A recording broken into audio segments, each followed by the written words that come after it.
ನಮಸ್ಕಾರ, ನ್ಯೂಸ್ 11 ಕರ್ನಾಟಕಕ್ಕೆ ಸ್ವಾಗತ. ನಾನು ಥಾನಮ್ಮ. ವಿಜಯಪುರ ಮಹಾನಗರ ಪಾಲಿಕೆ ವ್ಯಾಪ್ತಿಯ ಏನು ಹೃದಯ ಭಾಗ ಕೆಎಸ್ಆರ್ಟಿಸಿ ಬಸ್ ಸ್ಟಾಂಡ್ ಪಕ್ಕ ನವಭಾಗ ರಸ್ತೆಯನ್ನ ನಾವು ಮೈನಾರಿಟಿ ಡಿಪಾರ್ಟ್ಮೆಂಟ್ ರಸ್ತೆ ಕಾಮಗಾರಿ ತೆಗೆದುಕೊಳ್ಳಲಾಗಿದೆ. ಆ ಕಾರಣಕ್ಕಾಗಿ ಒಂದು ಜಿಲ್ಲಾಧಿಕಾರಿಗಳು ಮತ್ತು ಜಿಲ್ಲಾ ಉಸ್ತುವಾರಿ ಸಚಿವರು ಇವತ್ತು ಈ ರಸ್ತೆ ಅಗಲೀಕರಣ ಕಾರ್ಯವನ್ನು ನಾವು ಕೈಗೊಳ್ಳಲಾಗಿದೆ. ಮಾಸ್ಟರ್ ಪ್ಲಾನ್ ಪ್ರಕಾರ ನಮ್ಮ 60 ಫೀಟ್ ರೋಡ್ ಇದೆ. ಸಾಕಷ್ಟು ಅತಿಕ್ರಮಣ ಮಾಡಿರೋದ್ರಿಂದ ಸುಮಾರು ಜನರಿಗೆ ನಾವು ಈಗಾಗಲೇ ಅವರಿಗೆ ಅತಿಕ್ರಮಣ ತೆರವುಗೊಳಿಸಬೇಕು ಹೇಳಿದೀವಿ. ನೋಟಿಸ್ ಕೊಟ್ಟ ಮೇಲೆ ಸಾಕಷ್ಟು ಜನರೆಲ್ಲ ತಗೊಂಡಿದ್ದಾರೆ. ಯಾರು ತಗೊಂಡಿಲ್ಲ ಅವತ್ತು ನಾವು ಪಾಲಿಕೆಯನ್ನು ತೆರವುಗೊಳಿಸ್ತಾ ಇದ್ವಿ. ಈಗ ನಾವು ಏನು ಈ ಕೆಎಸ್ಆರ್ಟಿಸಿ ಬಸ್ ಸ್ಟ್ಯಾಂಡ್ ಇಂದ ಅಪ್ಪು ಈಗ ಏನ್ ನಮ್ಮ ಸಿಟಿಸ್ ಪ್ರಾಪರ್ಟಿ ಇದೆ 29 ಪ್ರಾಪರ್ಟಿಗೆ ನಾವು ನೋಟಿಸ್ 36 ಪ್ರಾಪರ್ಟೀಸ್ ನೋಟಿಸ್ ಇಶ್ಯೂ ಮಾಡಿದ್ವಿ. ಆ ಪ್ರಕಾರ ನಾವು ತೆರವುಗೊಳಿಸ್ತೀವಿ. ಏನು ಮುಂಬರುವ ದಿನಗಳಲ್ಲಿ ಸಹಿತ ಏನು ನಮ್ಮದು ಮುಂದಿನ ರಸ್ತೆ ಇದೆ ಕೋಟೆ ಒಳಗೆ ಅದು ಸಹಿತ ನಾವು ತೆರವುಗೊಳಿಸ್ತೀವಿ. 60 ಫೀಟ್ ರೋಡ್ ಇದೆ. Okay, thank you. ನಾವು ಈಗಾಗಲೇ ಫ್ರೈಡೇ ಈವ್ನಿಂಗ್ ನಾವು ನೋಟಿಸ್ ಇಶ್ಯೂ ಮಾಡಿದ್ವಿ. 48 ಅವರ್ಸ್ ಟೈಮ್ ಕೊಟ್ಟಿದ್ವಿ. ಸಾಕಷ್ಟು ಜನರು ಅವರ ಸ್ವಯಂ ಪ್ರೇರಿತ ತೆರವುಗೊಳಿಸ್ಕೊಂಡಿದ್ದಾರೆ. ಯಾರು ತೆರವುಗೊಳಿಸ್ಕೊಂಡು ಅವ್ರನ್ನ ತೆರವುಗೊಳಿಸ್ತಾ ಇದ್ವಿ. Thank you. ಏನ್ ಮಾಸ್ಟರ್ ಪ್ಲಾನ್ ವಿಡಿದ ಪ್ರಕಾರ ನಮ್ಮಲ್ಲಿ ಏನು ಕೆಲವು ರಸ್ತೆ ಅಭಿವೃದ್ಧಿ ಕಾಮಗಾರಿ ನಾವು ಕೈಗೊಳ್ತಾ ಇದೀವಿ. ಎಲ್ಲೆಲ್ಲಿ ನಮ್ಮ ಮಾಲೀಕತ್ವ ರಸ್ತೆಗಳಿದಾವೆ ಆ ಪ್ರಕಾರ ನಾವು ತೆರವುಗೊಳಿಸ್ತೀವಿ. ಮುಂಬರುವ ದಿನಗಳಲ್ಲಿ ಮಾಸ್ಟರ್ ಪ್ಲಾನ್ ಪ್ರಕಾರ ಸಹಿತ ನಾವು ಏನು ಭೂ ಸ್ವಾಧೀನ ಪ್ರಕ್ರಿಯೆ ಕೈಗೊಂಡು ಅವನು ಸಹಿತ ನಾವು ಕೆಲಸ ಪ್ರಾರಂಭ ಮಾಡ್ತೀವಿ. ಸರ್, ಇದು ಆಕ್ಚುಲಿ ಸರ್ ಪ್ರವಾಸೋದ್ಯಮ ನಗರ ಸರ್ ಯಾವಾಗ ಡೆವಲಪ್ಮೆಂಟ್ ಆಗ್ಬೇಕಾಗಿತ್ತು ಸರ್. ಇನ್ನೂ ಅದ್ರ ಪ್ಲಾನ್ಸ್ ಇಲ್ಲ ಸರ್ ಸಿಟಿಯಲ್ಲಿ. ಇಲ್ಲ, ಈಗ ಮಾಡ್ತಾ ಇದೀವಿ. ಹಂತ ನಾವು ಪ್ಲಾನ್ ಮಾಡ್ತೀವಿ.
ಮಾಡಕ್ಕಲ್ಲ ಅವ್ರು ಯಾವ ಬೇಜಾರು ಮಾಡ್ಬೇಕು ನೋಡಿ ಬೇಜಾರು ಮಾಡ್ಬೇಕು ಅಷ್ಟೇ.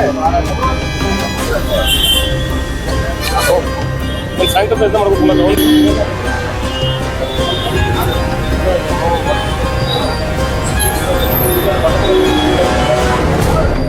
ವಾಟರ್ ಕೊಟ್ಟರು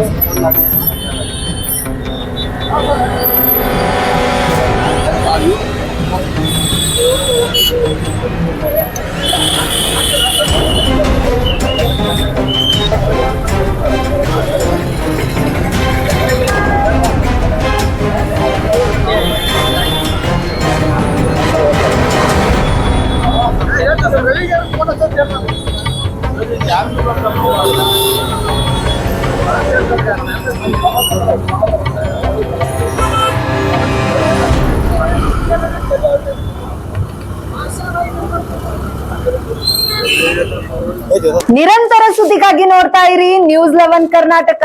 ಲೈಕ್ ಮಾಡಿ, ಶೇರ್ ಮಾಡಿ, ಸಬ್ಸ್ಕ್ರೈಬ್ ಮಾಡಿ ಹಾಗೂ ಬೆಲ್ ಐಕಾನ್ ನ ಒತ್ತಿರಿ.